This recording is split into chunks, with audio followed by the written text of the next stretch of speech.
आ गया भोजपुरी के super star और रॉक स्टार रितेश पांडे जी का एक और वायरल सॉन्ग का बोल है पार्टी हमारा घर पे।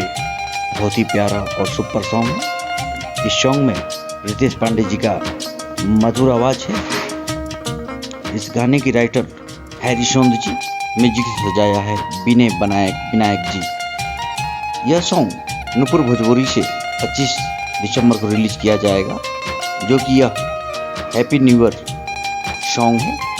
बहुत ही बड़े लेवल का सॉन्ग है।